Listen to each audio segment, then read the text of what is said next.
What's going on, guys? You're watching Ninja Lifestyle. Today, brand new cake muscle skateboard setup video. I know you guys enjoy the setup videos. This is the tie-dye design. You can buy one on cakemuscle.com.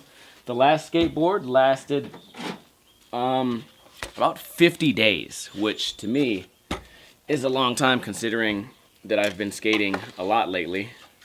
So, you know, no question for me as to the quality of these skateboards. The last setup video we filmed was me gripping that skateboard, and it has not currently been uploaded as I'm making this video. But by the time this video goes live, that video will go live, and I can already foresee like the hateful comments. And I want to clear this up now. I also want to clear up that I'm psychic and I can predict what you fucking faggots are gonna say half the time. My recording stopped for the last video, and it appears as though I'm just talking shit on Jaws. And of course the camera dies right when I start saying nice shit, but Jaws did an incredible trick. It was gnarly, whatever, you know, but the shit I said before also stands. He did a fucking melon, completely different trick, and why is skateboarding so dramatic? I just wanted to at least clarify that I'm not just a Jaws hater, okay? The guy's amazing, and as far as like a stunt skateboarder, I can't imagine anyone, you know, gnarlier than him in history, even for the time period. So there's my nice thing to at least say about Jaws. By the way, guys, I'm sure you'll notice I'm currently wearing a Michael Bisping t-shirt. Michael Bisping just put the whoop down on who many would call the pound-for-pound greatest fighter of all time, Anderson Silva. Although I would give that title to Fedor. Regardless, I've been rooting for this guy for a long time, and he just laid the whoop down on a fighter that you guys fucking love, and I've been getting into a lot of internet arguments about this this weekend, and all I got to say is check the fight metric. All I got to say, check the fight metric, okay? Winning is not done by hitting 2 big shots in a 5-round fight. Winning is done by fucking winning. Winning. Damn, Daniel, back at it again with the white Vans. I wanted to talk to you guys about that.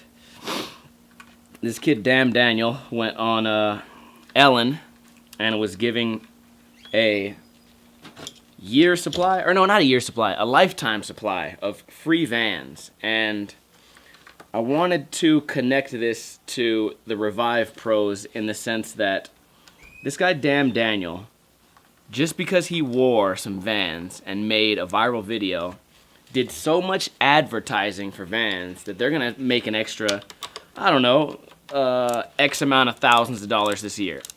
Okay, so let's just throw some random numbers out there.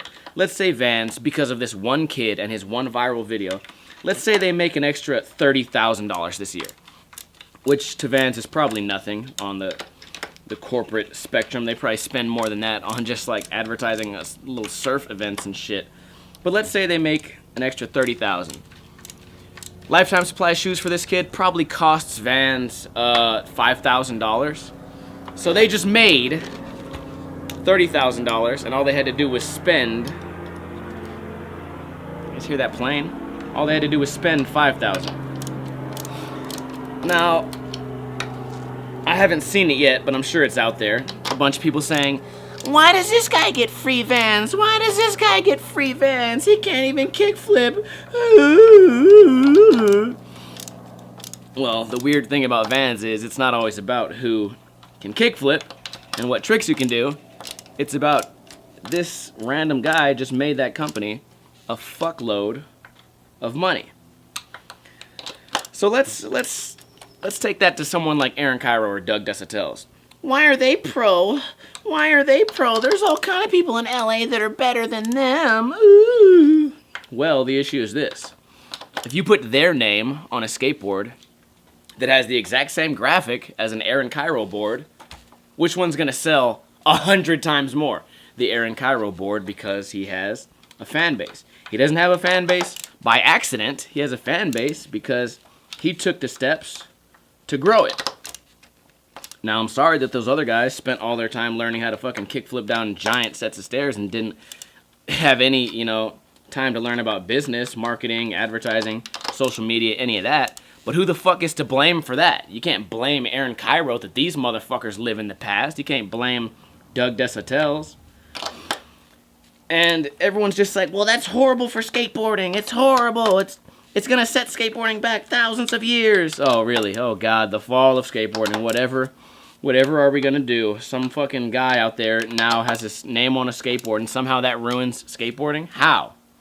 All the guys that you motherfuckers love are still in Thrasher. They're still getting sponsored. They're still getting paid. Unfortunately, they just don't know how to sell their name thus far. But there's a big trend now, and you guys might see it. Suddenly, all these guys are taking social media serious. A lot of them are even making YouTube channels. Weird. The issue with us being, like some of the original sort of like skateboard style, vlog style channels is we did it before it was cool. We did it before like there was a whole lot of money involved. Okay, now that there's money involved, you motherfuckers want to follow. You got to kind of be ahead of the game. And guess who was ahead of the game? All these Revive pros. Okay, so don't be mad at me. Be mad at the motherfucker negotiating your deal. Okay, spoken by Terry Kennedy. Fucking wisdom. That should be, somebody should get that tattooed. Anyway, skateboard setup. We still got a couple of topics I want to talk about. So, how about you guys give me a quick second to take a break, and I'm going to grab some new wheels. We're back. And I have new wheels for once, which is kind of rare. I used the same wheels for a really long time. In fact, let's compare the old wheels to the new ones. Look at that. You can see it's lost some color as well as a few millimeters. And it has no tread, but that's all right. You guys always ask me, what kind of wheels do you have? And I always say, oh, eBay wheels, but now that I look at it in the light, I'm writing mini logos. And it's kind of convenient because that mini logo just peels off eventually. Which is cool with me. It's not that I'm against the mini logo, I just, I don't know that much about it. The brand or whatever seems kind of cool to me. I'm using Juju bearings. Pretty cool, they work well, as far as I can tell. But then again, you guys know me, I'm not really a great skateboard critic. To me, everything's pretty much the same. And I think that's a kind of a good attitude to have, because you don't get your hopes up, and you also don't get inside your own head, like, oh my god, this product's so much better because it has helium in it. Like, what the fuck? So many gay-ass trends and gimmicks in skateboarding these days. What is going on right here with this bolt? Help me out, dog. Old trucks. That's okay because I'm skating silver trucks and they last a really long time. I think I change trucks maybe like once a year. I like to give my wheels just a tiny amount of breathing room. That way if like dust gets in there, it doesn't completely shut down the bearing. I think most people I know set it up like that also, the same way. I used to have them a lot more loose, like a lot of breathing room. And what I noticed that caused was whenever I would pivot a trick, like 270 out of a nose slide or something, it would make the noise louder, like the scrape noise, that weird, kind of like the same noise it makes when you hit a pebble. What is this? This is a ceramic. Oh wow, found ceramics in here. That one's okay. You know what? We'll trade one. A lot of people put in like an entire new set of new bearings when they change bearings. Me, not so much. I just change the ones that look suspicious. But bad bearings affect me a lot. Oh, why did I just put those in the same? What's wrong with me? God, I'm fucking retarded. Yeah, I don't really change entire sets. Just pick out one bearing and go for it. Fucking wheels, dude. Here we go. Take care of this. These wheels are not, they have like no give. I guess that's part of what new wheels are all about. Nice and solid, strong polyurethane, I guess, right? Isn't that what wheels are made out of? I don't know shit. It'd be cool to have a wheel company. Everyone always asks me if I ride for Force, and I do not ride for Force. But I would give some thought to it if they ever released an all-green Force wheel. I mean, for me, it's not necessarily always about quality. I mean, when I started selling Cake Muscle, it was all about quality. I wanted to find the best deck, you know, out that I could possibly find. But as far as, like, what company I'm going to ride for or whatever, it really comes down to, like, do they make a product that looks cool? I'm not saying Force doesn't make a product that doesn't look cool. I'm just saying, you know, I'm into green wheels. If they made a green one, I'd be more inclined to ride for them. Hey, that's just me. I don't expect you guys to agree, because a lot of you guys seem to be really into, like, not only the gimmicks, but also the quality, you know. So, potato, whatever. Let's talk about Love Park. A lot of controversy surrounding Love Park. And my issue is this, okay? This whole Love Park thing can't be new. You know what I'm saying? Nobody just decided, hey, we're going to tear down Love Park and completely remodel it, and we're going to do it in 2 weeks. No. Those kind of plans take months and years, especially for a landmark like that. So the idea for me is all skate spots come to an end. You know, I'm sorry. Love Park came to an end. Again, I can't really relate because I never skated there. It's not a part of my youth or whatever. But if you skated it, then you enjoyed it. It's gone now, you know.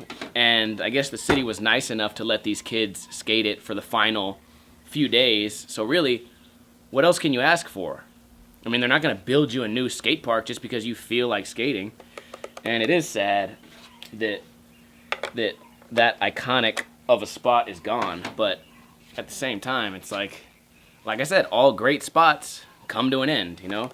There's going to be more.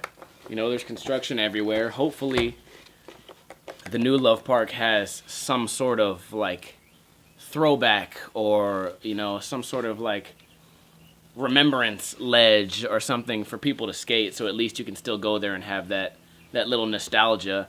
But it seems to me, you know, skateboarders go up and they just do graffiti all over Love Park and say, oh, I miss skateboarding, bring Love Park back. That just does nothing. Like, that achieves nothing at all. Versus, what if you could start a petition to have one ledge at Love Park for skaters to skate? One ledge away from people, away from, you know, wherever people can get their legs hit. But here's my thing, too. I guess they're going to make it to where Love Park now is, like, mostly grass. Isn't there some type of, like, water shortage I keep hearing about every goddamn time I turn on the news? So, really? A giant park filled with concrete with a fountain that has no water. There's no water in the fountain, yet they're going to come up with all this water to water this grass. I feel like it's a waste of money. And isn't a big problem at Love Park homeless people? And now you're going to give them all this soft grass to sleep on? I don't know. It's weird. You know what? Conspiracy, Illuminati, Andy Schrock is involved somehow. Bush did it. Steel beams, Love Park. That's all I got to say. Hope you guys enjoyed the setup video. And, I don't know. I think the skateboard came out pretty cool. These colors pop. Like, this green on these wheels fucking pops. And especially with the tie-dye design. We have new skateboards coming out hopefully April or May. But if you don't want to wait, you can buy the skateboards that are currently out today at cakemuscle.com. Until next time, Kuna Matata, bitches.